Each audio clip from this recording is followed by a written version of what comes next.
आज दावा केला जातोय, आरोप केला जातोय दारू पिल्याचा, तुम्ही त्या ठिकाणी स्वतः होता, पोलिसांनी काय सांगितलं आणि तुमचं त्या दाव्यावर काय म्हणणं आहे? बघा, मी आत्ता तुमच्या समोर उभा आहे आणि ही घटना घडलेल्याला 1 तास सुद्धा पूर्ण झालेला नाही. माझ्याबरोबर पोलीस डिपार्टमेंट आहे, कायदा आणि सुव्यवस्था बघणारं, आणि ते बघून घेतील, मेडिकल होईल आणि ज्यांनी माझ्यावरती आरोप केलेले आहेत त्या आरोपाची शहानिशा डिपार्टमेंट करेल. आणि असे आरोप करून एक 25 ते 50 मुलांचा मॉब तुम्ही मीडियावरती पूर्ण महाराष्ट्रानं बघितलेलं आहे. दोन्ही बकोट्या पकडल्या होत्या, माझ्या मानगुटी पकडलेली होती आणि मला जीवे मारण्याचा प्रयत्न. माझी एस्कॉर्टची गाडी माझ्याबरोबर होती आणि एक कॉन्स्टेबल म्हणजे गार्ड सुद्धा होता. त्यांना फक्त मी माझ्या मित्राच्या घरात जेवत आहे, तुम्ही खाली जावा एवढं मी सांगितलं. ते गेल्या आणि त्यातला जो एक माणूस आहे तो माणूस 5 वाजल्यापासून मला अगोदर 2 जण भेटूनही गेले. माझ्यावर त्यांनी प्री प्लॅन्ड, त्यांनी पूर्वनियोजित हा कट होता आणि जीवे मारण्याचा हा प्रयत्न होता. आणि मी आत्ता समोर आहे ना, माझ्यावर जर ड्रिंक घेतल्याचा आरोप होत असेल तर मी डिपार्टमेंट बरोबर आहे, पुढच्या गोष्टी सगळ्या होतील पूर्ण. मला बीपीचा त्रास आहे, मी गोळ्या खातोय, मला आत्ता पण मला पाण्याचं हे झालंय, पण मी आता तुमच्या समवेत आहे ना. माझ्यावर जे आरोप आहेत ते आरोप डिपार्टमेंट बघेल, टेस्ट होतील, मेडिकल तर चुकीचं बोलणार नाही. त्यामुळे मी या सगळ्या गोष्टीला मी कुठं पळून नाही गेलेलो, मी कुठं गायब नाही झालेलो, मी डिपार्टमेंट बरोबर आहे. आता मी कुठल्याही गोष्टीला तयार आहे. मी पोलीस डिपार्टमेंट पासून कुठेही पळून गेलेलो नाही. मी इथं आता तुमच्या समोर आहे. विवेकाचा आवाज, ओबीसींचा आवाज, शोषितांचा, वंचितांचा आवाज.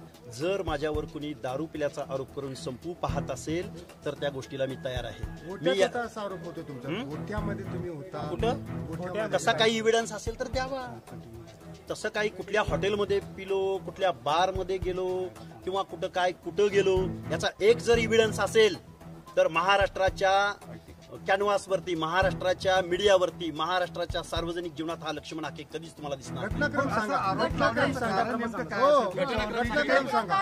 बघा, 5 वाजता माझ्या घरापासून 500 ते 1000 मीटर अंतरावरती मी वॉकिंगला 5 वाजता गेलो होतो. त्यावेळी 2 इसम माझ्याशी बोलून गेले. त्याच इस्मानी मला पकडलं, त्याच इस्मानी परत काय बोललं.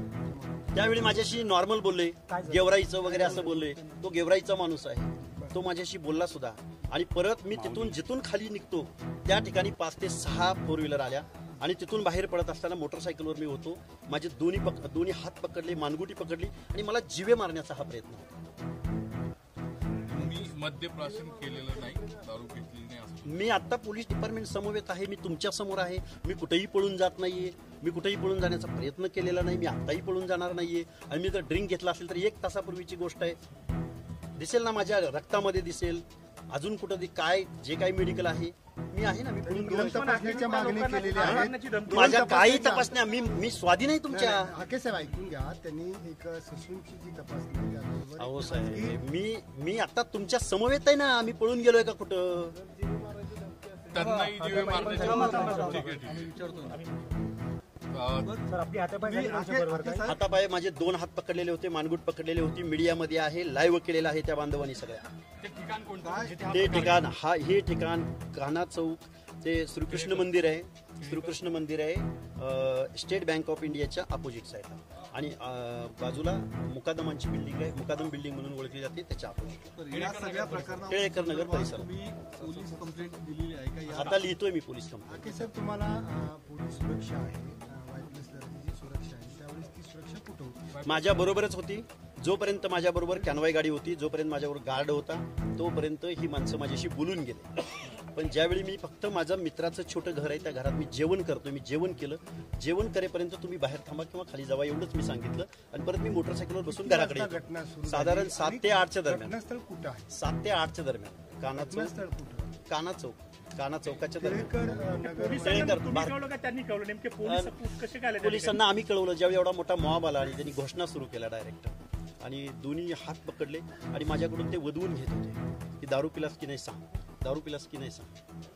जर ओबीसीचा आवाज असा आरोप करून जर कोण थांबवू पाहत असेल तर मी गोळ्याही खायला तयार आहे, वारही झेलायला तयार आहे आणि जीवे जायलाही तयार आहे. एक मते नावाचा व्यक्ती आहे आणि एक दुसरा, त्या माणसाचं नाव माहिती नाही.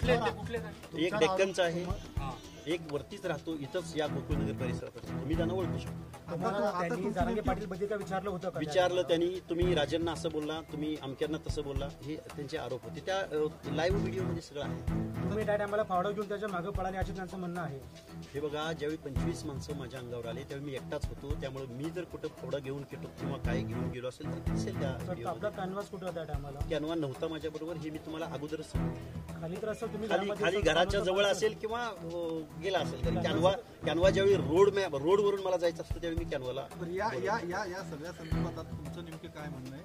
तुमची काय नेमकी या सगळ्याच्या माझ्या जीवाला धोका आहे.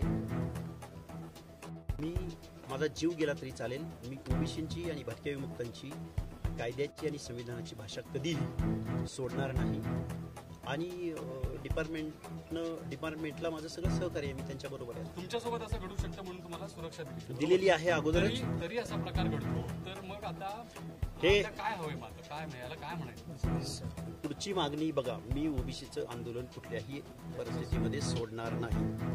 ते द्यायचं का न द्यायचं, आज हा अचानक घडलेला प्रसंग होता. मी माझ्या भागामध्ये किंवा पहिल्यांदा अशा प्रसंगाला मी पहिल्यांदा सामोरं गेलो. खरं तर जालना जिल्ह्यामध्ये ह्या गोष्टी घडत होत्या, त्यावेळी मी तिथल्या CPना वगैरे बोललेलो आहे. परंतु या परिसरामध्ये मी पहिल्यांदा या गोष्टीला सफर झालोय. त्यामुळे मी डिपार्टमेंटला बोलेन. हाके साहेब, आम्ही तुमची बाजू घ्यायला आतमध्ये येत होतो तर आम्हालाही अडवलं गेलं. म्हणजे नाही, मला नाही. तुमची बाजू दिसली जावी. आम्ही समोर आलो, तुम्हाला एक तास विचारत होतो. नाही, डिपार्टमेंटनी दोघांच्याही बाजू ऐकून घेतल्या आणि ते तपास करत होते. नाही, आम्ही जेव्हा एकच बाजू जेव्हा पुढे येत होती तेव्हा तुमची बाजू घ्यायला आलो होतो. तुमचं काय? मी आलोय ना आता. जवळपास दोन तास झाले तुम्ही या ठिकाणी येऊन. 2 तास एवढं तुम्ही ज्या गोष्टीला तयार आहे ती मान्य व्हायला 2 तास का लागले? नाही, आता हा डिपार्टमेंटचा भाग आहे. मी बोललो तुम्हाला तयार आहे ना. मी आता इथंच आहे. मी इथंच आहे. धन्यवाद. थँक्यू.